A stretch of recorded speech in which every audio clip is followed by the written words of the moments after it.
Lewis Hamilton exposes Ferrari's biggest problem. And no, it wasn't about 8th place. It wasn't even about Charles Leclerc's frustration over a position swap. What Hamilton exposed in Baku was something much deeper, a flaw inside Ferrari that can no longer be hidden behind polite press conferences or Vasseur's careful words. Because the truth is simple, when Ferrari asked Hamilton to give the place back, he didn't flinch, he didn't panic, he didn't shout, he judged the moment, and in doing so, he revealed exactly where Ferrari are weakest. The official line says Lewis misjudged the finish line. But think carefully, Hamilton has driven for more than 17 years in Formula 1, winning 7 world titles, mastering pressure moments on every circuit. Do you really believe he suddenly forgot where the line was? Or was this the moment he decided that Ferrari's political games are not his priority? What Ferrari wanted was obedience. What Hamilton gave them was clarity. That is the biggest problem. Not tyres, not DRS, not ERS recovery, it's leadership. And Hamilton just showed the world who holds it now. The Azerbaijan Grand Prix wasn't decided at the front. It was decided in the shadows of the midfield, in a duel between Ferrari teammates that told us more than any fight for victory could. Leclerc started ahead, even after his Q3 crash. Hamilton lined up behind, waiting. Ferrari's plan was simple: protect Charles early, use strategy to cover Norris, and let Hamilton work with fresher tyres later.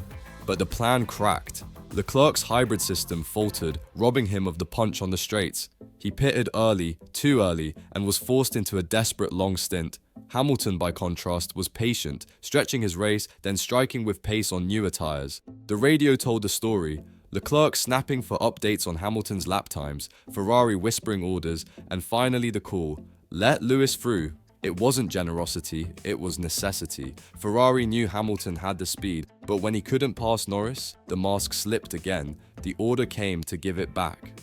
That's when everything unraveled. Leclerc's radio after the checkered flag was not the message of a calm teammate. It was bitterness, sarcasm, almost humiliation. I don't really care, it's for 8th place, he can enjoy that P8. Those words said more than his lap times ever could. For a driver who started the weekend in the wall, who watched his teammate close in with better tyres, this was personal. Ferrari thought the order would maintain unity. Instead, it carved a deeper line. Leclerc obeyed, but he obeyed with anger. And that anger is dangerous, because Hamilton didn't complain, he didn't mock, he apologized for a 4/10 misjudgment, and then moved on. Leclerc, however, carried his frustration into the open. The contrast is telling. One driver uses silence as power, the other vents into the radio, exposing cracks to the world. For Ferrari, this isn't just about points, it's about perception. The paddock heard Leclerc's tone, they saw Hamilton's calm, and in that duel, Ferrari's internal hierarchy was laid bare. When the microphones turned to Frédéric Vasseur, Ferrari's official line was carefully rehearsed. No confusion, the situation was clear. Lewis had a tyre advantage, Charles had the recovery issue. We swapped to give Lewis a chance, then we swapped back. Simple. That's what Ferrari wanted you to believe, a routine call, nothing more. But the truth isn't that simple. If it was, Vasseur wouldn't need to stress the word clear, because clarity was the very thing missing on that final lap. The hesitation, the late lift, the awkward braking just meters before the line. It looked messy. And messy is not what Hamilton does. Ferrari framed it as a misjudgment, yet Hamilton's career is built on precision under pressure. For him to forget the finish line feels less like error and more like message. A quiet refusal, a reminder that he is not a Ferrari to play support. Vasseur's calm explanation was designed to cool the fire, but anyone listening closely could hear it. Ferrari's unity is not real. Their biggest problem is not technical, it's trust, and trust is already slipping away. Hamilton's version of events was delivered with the same composure he showed on track. Basically, I did lift on the straight and did actually brake, but I missed it by like 4/10. Just a misjudgment. I apologize to Charles. Simple words, almost casual. But the weight was enormous, because when Hamilton speaks, he frames the story. And here, he framed himself as calm, accountable, and above the drama. No excuses, no finger pointing, just a quiet apology.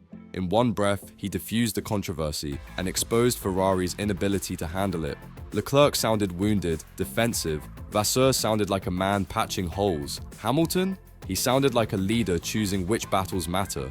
He didn't treat P8 as glory, he treated it as noise. His eyes were already on bigger fights. Norris ahead, Red Bull beyond, and Ferrari's long game that still looks fragile.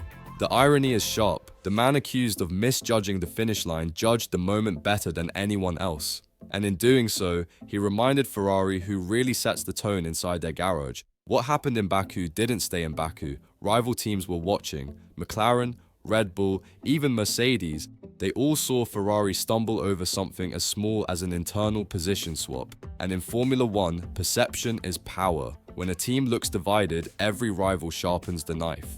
Inside the paddock, the whispers grew. Ferrari couldn't control Leclerc's emotions. They couldn't impose authority over Hamilton, and Vasseur's explanation only highlighted the fragility. Clear order. If it was clear, why did it end in public contradiction? Leclerc bitter, Hamilton indifferent, the team principal defensive. For Red Bull, it confirmed what they already suspected. Ferrari are fast in practice, fragile under pressure. For McLaren, it was proof that even with pace, Ferrari can trip themselves up. And for Hamilton's old allies at Mercedes, it was a reminder. He hasn't lost his edge. He still dictates narratives, even in red. Ferrari wanted to show unity. Instead, they exposed vulnerability. And in the politics of Formula One, weakness is never forgiven. Ferrari's biggest problem isn't tires, it isn't engines, it isn't strategy calls gone wrong. It's something far older, far deeper. A system that crumbles under its own politics. Baku was just the latest chapter. The order to swap back was not about points, it was about control, and control at Ferrari has always been fragile. We've seen this story before. Vettel's radio chaos, Alonso's frustration, even Schumacher's final years were shadowed by internal tension. Every era promises unity, but the cracks always return. Why? Because Ferrari has never resolved the question of leadership. Who truly commands the team? The driver on track? The engineer on the wall? Or the politics behind closed doors? Hamilton didn't miss the finish line. He exposed the finish line. He showed the world that Ferrari's problem is not pace, but power. A team that fears its own drivers cannot conquer its rivals. And the more Ferrari insists everything is clear, the more obvious the confusion becomes. This isn't a one-off, it's a pattern, and Hamilton just turned the spotlight directly on it. So now the question isn't about P8, it's about Ferrari's future, because if they cannot manage a simple swap without bitterness, sarcasm, and public contradiction, how will they survive when the stakes are victory? Hamilton exposed Ferrari's biggest problem. They don't know who leads. Leclerc reacts with emotion. Adami hesitates with orders. Vasseur hides behind explanations. And through it all, Hamilton stands calm, already thinking 2 moves ahead. That silence, that refusal to bow to meaningless orders, is more powerful than any press release. The next race won't just test the car, it will test the team's unity, their ability to decide whether Ferrari follows the old pattern of civil war or finally accepts Hamilton's leadership. But what do you think? Was Hamilton sending a message to Ferrari, or was this truly a rare mistake from a 7-time champion? Comment below, and if you stand with Lewis in this fight, type #StandWithLewis, because one thing is clear, the battle inside Ferrari has only just begun.